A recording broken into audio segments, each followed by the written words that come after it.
अस्सलाम वालेकुम student, welcome to chemistry class. आज हम लोग आपका लेक्चर नंबर 1 स्टार्ट करेंगे। यूनिट नंबर 7 हम लोग पढ़ रहे हैं इलेक्ट्रोकेमिस्ट्री।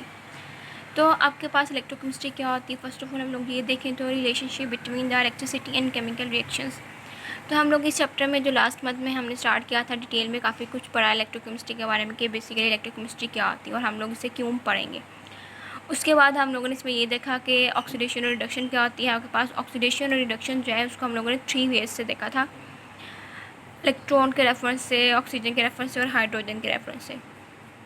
देन ऑक्सीडेशन और रिडक्शन रिएक्शंस को हम लोगों ने कलेक्टिवली बोला था, ये आपके पास रिडॉक्स रिएक्शंस होते हैं। उसके बाद फिर हम लोगों ने इस चैप्टर में ये देखा था कि आपके पास इलेक्ट्रोकेमिकल सेल्स कौन से होते हैं। इलेक्ट्रोकेमिकल सेल्स की हमने 2 टाइप्स पढ़ी थी, एक था हमारे पास गैल्वेनिक सेल और दूसरा था इलेक्ट्रोलिटिक सेल। उसके बाद हमने उनके सेल्स की काफ़ी एग्जांपल्स देखी और डिटेल में पढ़ा कि उनमें किस टाइप का जो है रिएक्शन होता है और कौन कौन से ऐसे फेमस रिएक्शन हैं जो कि वहाँ पे होते हैं आपके पास। देन हम लोग आज जो पढ़ेंगे, हमारा आज जो टॉपिक है उसमें हम लोग तब 2 टॉपिक्स को स्टडी करेंगे। जो नंबर 1 पे है हमारा मैन्युफैक्चर ऑफ NaOH फ्रॉम बोराइन, और नंबर 2 पे जो है आपके पास वो है वर्किंग ऑफ नेल्सन सेल।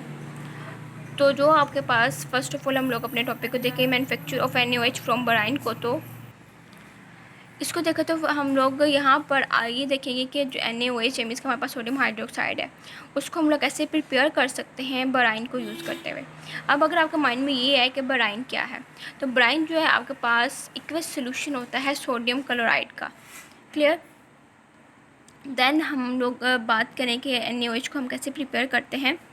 तो NaOH की जो मैन्युफैक्चरिंग है थ्रू बोराइन हम लोग करते हैं वो नेल्सन सेल में। अब नेल्सन सेल्स में हम कैसे इसकी प्रिपरेशन करते हैं, वो हम ऐसे करते हैं कि इलेक्ट्रोलाइसिस करवाते हैं NaCl की, मीन्स को जो एक्वस सोल्यूशन होता है आपके पास, aqueous solution of NaCl means को जो बोराइन होता है उसकी हम लोग इलेक्ट्रोलाइसिस करवाते हैं। तो फिर आपके पास द रिजल्ट क्या बनता है, सोडियम हाइड्रोक्साइड। अब जो है आपके पास इलेक्ट्रोलाइसिस क्या होती है, इलेक्ट्रोलाइसिस का हम लोग डिटेल में देख चुके हैं। इलेक्ट्रोलाइसिस जो होती है वो आपके पास होती है breakdown of any component by using the electricity. इस हमारे पास जो भी केमिकल्स हैं उनकी हम लोगों ने ब्रेकडाउन करवानी है इलेक्ट्रिसिटी को यूज़ करके, तो उसे हम बोलेंगे दिस इज़ द इलेक्ट्रोलाइसिस, या हमने इस कंपाउंड की इलेक्ट्रोलाइसिस करवाई है। तो उसके बाद अगर हम लोग नेक्स्ट अब बात करें कि आपके पास नेल्सन सेल जो है वो किस तरह का होता है, उसकी कंस्ट्रक्शन की बात करें तो आपके पास जो नेल्सन सेल है वो एक स्टील का टैंक होता है। क्लियर।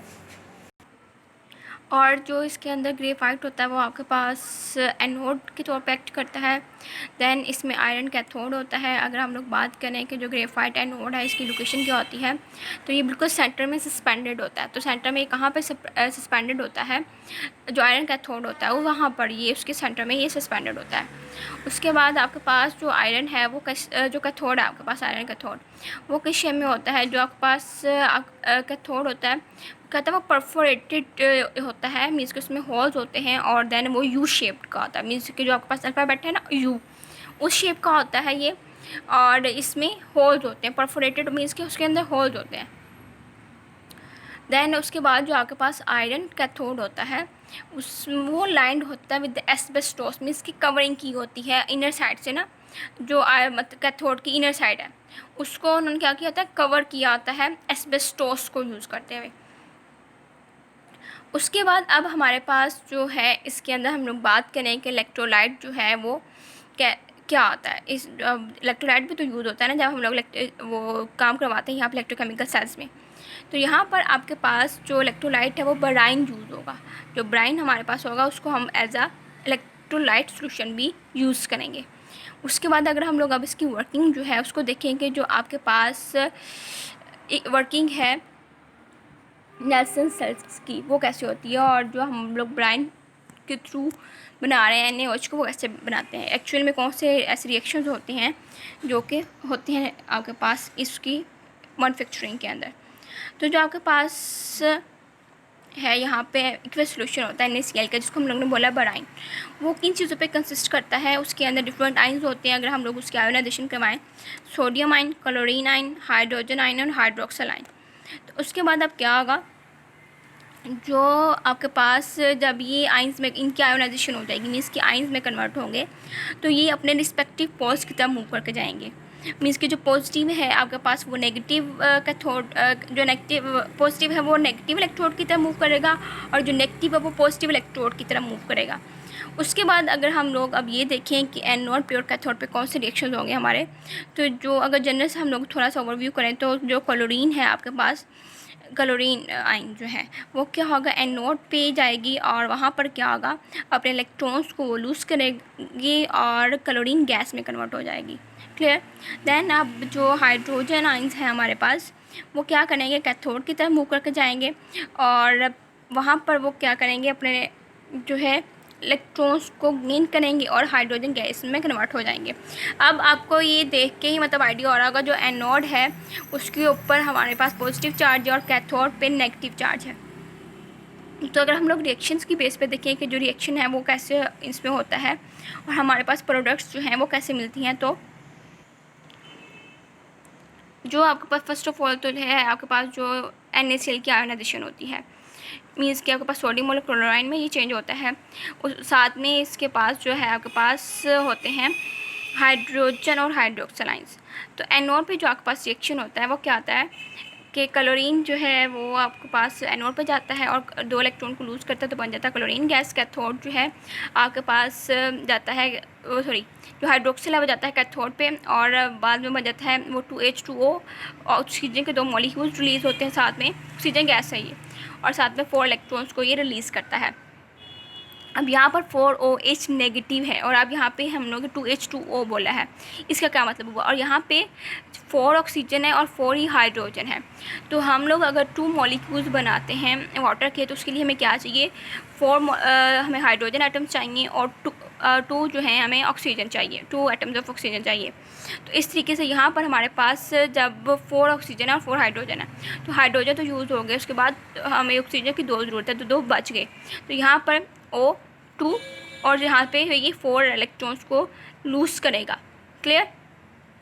खुद को मतलब ऑक्सीजन गैस में ही कन्वर्ट होने के लिए जो अपने आयंस है ये 2 एटम्स जो है वो अपने 4 इलेक्ट्रॉन्स को लूज़ करेंगे, एक एटम 2 इलेक्ट्रॉन को लूज़ करेगा। उसके बाद अगर हम लोग बात करें कि कैथोड पे इसके अलावा कौन सा रिएक्शन होता है, तो जो सोडियम आयन आपके पास है, सोडियम आयन और हाइड्रोक्सिल आयन वो क्या करते हैं, वो आपस में ज्वाइन करते हैं और बना देते हैं 2NaOH जो कि हमारे पास बोराइन। इसका जो है ओवरऑल रिएक्शन इस तरीके से होता है 2NaCl plus H2O gives us hydrogen gas, chlorine gas plus NaOH। Clear. इसके अलावा अगर आपके माइंड में अब ये हमारे पास क्वेश्चन है कि हम लोग जो ये प्रोडक्ट्स बन रही हैं इसको हम लोग कलेक्ट कैसे करते हैं, तो जिस तरीके से हम लोगों ने अपने लास्ट टॉपिक में देखा था कि हम लोग ड्रॉ सेल में कि किस तरीके से हम लोग अपनी जो है प्रोडक्ट्स को सेपरेट करते हैं, इसी तरीके से यहाँ पर भी सेपरेट पाथ होते हैं जिनके थ्रू हम लोग अपनी प्रोडक्ट्स को लेते हैं।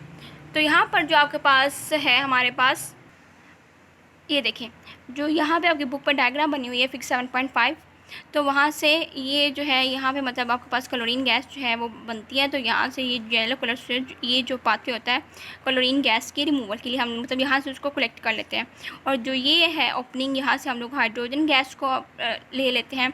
और ये जो है आपके पास इलेक्ट्रोलाइट सोल्यूशन है, ये स्टील का टैंक है, और यहाँ पर जो है आपके पास इधर NaOH जो होता है वो यहाँ से मतलब नीचे ही परफोरेटेड जो आपके पास है, मीन्स कि इसमें होल्स हैं। तो ये आपके पास क्या है, कैथोड, और ये जो है आपके पास एनोड है।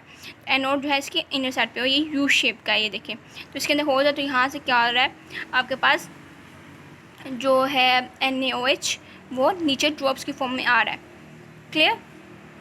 और यहाँ पर जो है आपके पास कैथोड इधर जो है क्या ब्राइट सोल्यूशन जो है वो प्रेजेंट होता है और इसको एस्बेस्टोस से हम लोगों ने कवर किया होता है। क्लियर। तो यहाँ से हम लोग जो है इनकी ओपनिंग जो है वहाँ से इनको रिमूव कर लेते हैं, क्लोरीन को और हाइड्रोजन गैस को। इसके अलावा हमारे पास हमारा जो आज का टॉपिक है उससे रिलेटेड में डिफरेंट कुछ क्वेश्चंस हैं, कुछ आपकी एक्सरसाइज में से हैं, कुछ वैसे एडिशनल क्वेश्चंस हैं। तो अगर हम लोग उनकी बात करें, जो फर्स्ट क्वेश्चन है आपके पास वो आपकी एक्सरसाइज में से है। एक्सरसाइज में इसका नंबर है 14। तो ये क्वेश्चन है आपके पास, which solution is used as electrolyte in Nelson cell. तो ये जो है हम लोगों ने अपने आज के टॉपिक में पढ़ा है और वो हमारे पास होता है बोराइन। तो नंबर 2 पे है आपके पास name the by products produce in Nelson cell. तो हमारे पास जो हम लोग का मेन जो रिएक्शन हम करवाते हैं वो किस लिए करवाते हैं कि हम लोग चाहते हैं NaOH को, ठीक है, हम लोग सोडियम हाइड्रोक्साइड की चाहते हैं मैन्युफैक्चरिंग, बट उसके साथ में हमें क्या मिलता है, क्लोरीन और हाइड्रोजन। तो इसकी बाय प्रोडक्ट जो है आपके पास हाइड्रोजन और क्लोरीन जो है, अब बाय प्रोडक्ट्स जो क्या होती हैं, जो हमें अजाफी चीज़ मिलती है ना, एक्स्ट्रा चीज़ फ्री में मिल रही होती है, उसको हम बोलते हैं ये बाय प्रोडक्ट है। तो हमारे पास नेल्सन सेल्स की जो बाय प्रोडक्ट है वो हाइड्रोजन और क्लोरीन गैस है। देन अब आगे थर्ड जो क्वेश्चन, ये जो आपके पास क्वेश्चन नंबर 2 है, ये एक्सरसाइज में 15 क्वेश्चन है। देन आपके पास जो थर्ड क्वेश्चन है, व्हाट इज़ इलेक्ट्रोलाइसिस। तो इलेक्ट्रोलाइसिस जो है हम लोग डिटेल में पढ़ चुके हैं, इलेक्ट्रोलाइसिस क्या होता है, तो ये आप खुद से मुझे बताएंगे। और देन फिर जो फोर्थ क्वेश्चन है वो क्या है, which ions are present in an aqueous solution of sodium chloride. तो ये भी हम लोग डिटेल में देख चुके हैं कि जो सोडियम क्लोराइड का एक्वस सोल्यूशन होता है उसमें कौन कौन से आइंस जो है प्रेजेंट होते हैं। क्वेश्चन नंबर 14 और 15 जो है आपके पास एक्सरसाइज में, इसका तो मैंने आपको आंसर बता दिया है। जो थर्ड और फोर्थ है इसका आंसर मुझे आप बताएंगे। Okay, this is all about today's lecture. Okay students, अल्लाह हाफिज़।